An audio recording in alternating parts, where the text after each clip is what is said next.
Hello दोस्तों, नमस्कार। एक बार फिर से स्वागत है आपका हमारे इस नए वीडियो में और सभी का इस्तकबाल है। आप सभी को एक बार फिर से प्रणाम, आदाब और नमस्कार। उम्मीद करते हैं कि इस वीडियो के माध्यम से आपको प्रधानमंत्री किसान सम्मान निधि में मिलने वाले एक सबसे बड़े समस्या का समाधान यहाँ पे मिल जाएगा। जैसा कि आपने हमारे टाइटल और पोस्टर बैनर को देख लिया है, तो आज हम उसी पे बात करने वाले हैं कि अगर आपका भी फॉर्म पीएम किसान सम्मान निधि में ऑलरेडी है और अभी तक आपको यहाँ पे पेमेंट मिल रहा था, या फिर आपको अभी मिलना शुरू नहीं हुआ है, परंतु आपका अपना रजिस्ट्रेशन फॉर्म है और रजिस्ट्रेशन फॉर्म में जब आप अपना फॉर्म को चेक करते हैं तो आपके फॉर्म में कुछ ऐसी स्थिति आती है जहाँ पे लिखा रहता है एन एलिजिबिलिटी ऑफ रीज़न में आता है कुछ ऐसा लिख करके, और यहाँ पर एक डेट दिखाई देती है। हो सकता है यहाँ पे रीज़न में भी कुछ चीज़ें आ रही हों, बट कभी कभी नहीं भी आता। तब भी आपको ये जानना होगा कि इसका मतलब क्या होता है। साथ साथ आपको बताते चले, अगर किसी का भी फॉर्म यहाँ पर ऐसा दिखाई दे रहा है या फिर रीज़न ऑफ अन एलिजिबिलिटी है यहाँ पर, तो अमूमन ये होता है कि फॉर्म इनएक्टिव हो जाता है। तो दोस्तों, कैसे आप जानेंगे कि पीएम किसान सम्मान निधि का जो फॉर्म है वो आपका एक्टिव है या फिर इनएक्टिव है? तो दोस्तों, उम्मीद करता हूं कि इस वीडियो के माध्यम से आपको काफ़ी कंप्लीट इन्फॉर्मेशन मिलेगी। जैसा कि आप सभी लोग जानते हैं, प्रधानमंत्री किसान सम्मान निधि से रिलेटेड हर वो पहलू, हर वो सवाल जिसका समाधान आपको हम ला के देते हैं, और वो चैनल एकमात्र है यूट्यूब पे जिसका नाम है गाँव का चौराहा। तो दोस्तों, अगर आपको वीडियो अच्छा लगे तो मैं वीडियो को शेयर कर दीजिएगा, लाइक कर दीजिएगा, साथ साथ चैनल को जरूर अभी सब्सक्राइब करके अपनी उपस्थिति जरूर दर्ज कर दीजिए दोस्तों। तो दोस्तों, बिना स्किप किए हुए आपको आ जाना है। सबसे पहले हम आपको बताते चले, अगर आप अपना फॉर्म चेक करते हैं और आपके फॉर्म में कुछ ऐसी सारी चीज़ें दिखाई देती हैं जिसमें आपकी जो एलिजिबिलिटी है, जैसा कि आप यहाँ पे देख पा रहे हैं आपकी स्क्रीन पर, मोबाइल फ़ोन की स्क्रीन पर आप देख पा रहे हैं यहाँ पे एलिजिबिलिटी में वो सारी चीज़ें, यहाँ पे वो सारी चीज़ें सही हैं, और उसके बावजूद भी आपके सामने एक ऐसा रीज़न आ जाता है जहाँ पे लिखा रहता है रीज़न ऑफ अन एलिजिबिलिटी। ठीक है, इन एलिजिबिलिटी जिसे कहते हैं।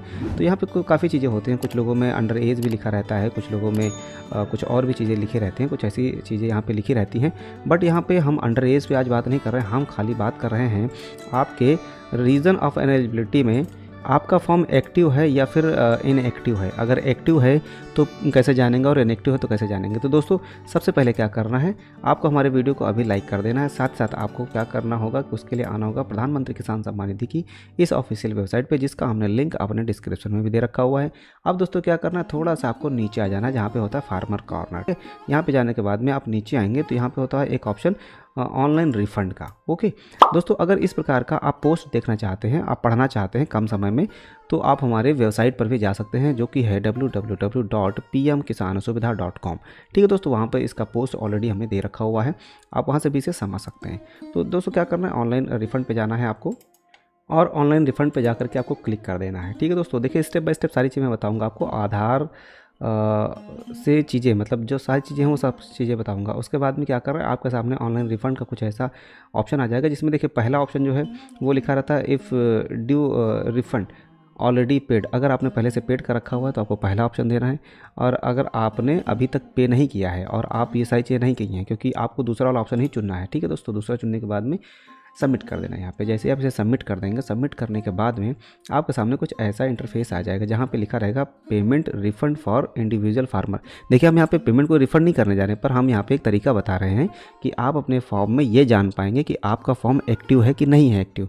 ठीक है दोस्तों, तो अब आधार नंबर का चुनाव करना है। अगर आधार का चुनाव करेंगे तो आधार नंबर डालना पड़ेगा, और अगर मोबाइल नंबर का चुनाव करेंगे तो आपको यहाँ पे मोबाइल नंबर का चुनाव करना पड़ेगा, और यहाँ पे मोबाइल नंबर भी दर्ज करना पड़ेगा। देखिए, हम यहाँ पे मोबाइल नंबर दर्ज कर दिए हैं। सुरक्षा की दृष्टि से, जैसा कि आप जानते हैं कि हम किसी की भी गोपनीयता को भंग नहीं करते हैं, क्योंकि हमें सम्मान पूर्वक आपकी सारी चीज़ों को समझाना तो है, पर किसी की भी गोपनीयता को भंग नहीं करना है। ठीक है दोस्तों, अब देखिए यहाँ पे हमने मोबाइल नंबर डाल दिया, और यहाँ पे हमने कैप्चा कोड जो था वो यहाँ पे दर्ज किया। अब गेट डाटा पे जाके क्लिक कर देंगे। जैसे ही से हम क्लिक करते हैं तो आपके सामने एक नया पेज आ जाएगा। ठीक है दोस्तों, देखिए यहाँ पे काफ़ी चीज़ें हैं जो हम छिपाने वाले हैं, फिलहाल बारी बारी आपको बता देंगे। देखिए, अब यहाँ पे क्या क्या चीज़ें आपको हम दिखाने वाले हैं, ये आपको सब कुछ समझना होगा। पहले तो देखिए यहाँ पे फार्मर का नाम दिखाई देता है, जो कि हमने छिपा रखा हुआ है। ठीक है, इसके अलावा रजिस्ट्रेशन नंबर और डेट, किस तारीख में आपका रजिस्ट्रेशन रहा होगा वो डेट दिखाई देगा। इसके अलावा आपका जेंडर क्या है वो दिखाई देगा, आप किस कैटेगरी में आते हैं वो भी दिखाई देगा। ठीक है, यहाँ पे आपको जो सबसे बड़ा ऑप्शन दिखाई देता है, जो कि रहता है आपका बेनिफिशियरी स्टेटस, आपको यहीं पर दिखाई देगा कि आपका फॉर्म एक्टिव है या फिर इनएक्टिव है। ठीक है, अब बात आती है कि अगर यहाँ पे एक्टिव रहेगा तो फिर कैसा दिखाई देगा? अगर आपका फॉर्म एक्टिव रहेगा तो आपको बताते चले कि आपके फॉर्म में कुछ चीज़ें ऐसी रहेंगी जिसमें कुछ दिखाएगा ही नहीं, मतलब कोई भी चीज़ें नहीं दिखाई देंगी, सब कुछ खाली खाली रहेगा, सब कुछ ब्लैंक ब्लैंक रहेगा। यहाँ पे वो सारी चीज़ें सब खाली रहेंगी, कुछ भी नहीं दिखाई देगा, कोई चीज़ नहीं यहाँ पे लिख करके आएगी। और ये फॉर्म जिनका भी इनएक्टिव होगा उनमें ही ये सारी चीज़ें आएंगी, ठीक है। तो आप यहाँ पे देख पा रहे हो, यहाँ पे इनका फॉर्म जो है इनएक्टिव है। अब बात आती है कि जो इनएक्टिव फॉर्म है उसका जो रीज़न क्या है वो क्या है। देखिए रीज़न तो आपको अनएलिजिबिलिटी के रीज़न ऑफ अनएलिजिबिलिटी के ऑप्शन में ही दिखा देगा। यहाँ पे रीज़न यहाँ पे दिखा देगा, जैसे कि रीज़न ऑफ अनएलिजिबिलिटी दिखाई दे रहा है, यहाँ पे अंडर एज लिखा हो मतलब उम्र कम है, या किसी का ऐसा दिखाई देता है फाइल अवेलेबल, या फिर फाइल अनट्रैकेबल, मतलब जिसे विभाग द्वारा सत्यापित नहीं किया जा सका, तो वो सारी चीज़ें यहाँ पे दिखाई देंगी। तो दोस्तों इस प्रकार से अपने फॉर्म में बहुत ही आसान और बहुत ही सरल तरीके से ये देख पाएंगे कि आपका फॉर्म एक्टिव है या फिर इनएक्टिव है। ये सारी चीज़ें आप यहाँ से बहुत अच्छी तरीके से समझ पाएंगे। तो दोस्तों इस छोटे से वीडियो के माध्यम से हमने आपको ये बताने का पूरा प्रयास किया और उम्मीद है कि आप भी अपने फॉर्म को चेक कर पाएंगे। और दोस्तों इसी प्रकार की सटीक, सरल और बिल्कुल ज़रूरी जानकारियाँ बिल्कुल सरल भाषा में समझने, देखने और सीखने के लिए अपने यूट्यूब चैनल जिसका नाम है गाँव का चौराहा, इसे तुरंत अभी सब्सक्राइब करके बेल के आइकन को ज़रूर दबा दीजिएगा। और वेबसाइट हमने आपको ऑलरेडी बता रखा हुआ है www.pmkisanasubhida.com, आप वहाँ से भी सारी चीज़ों को आराम से पढ़ सकते हैं।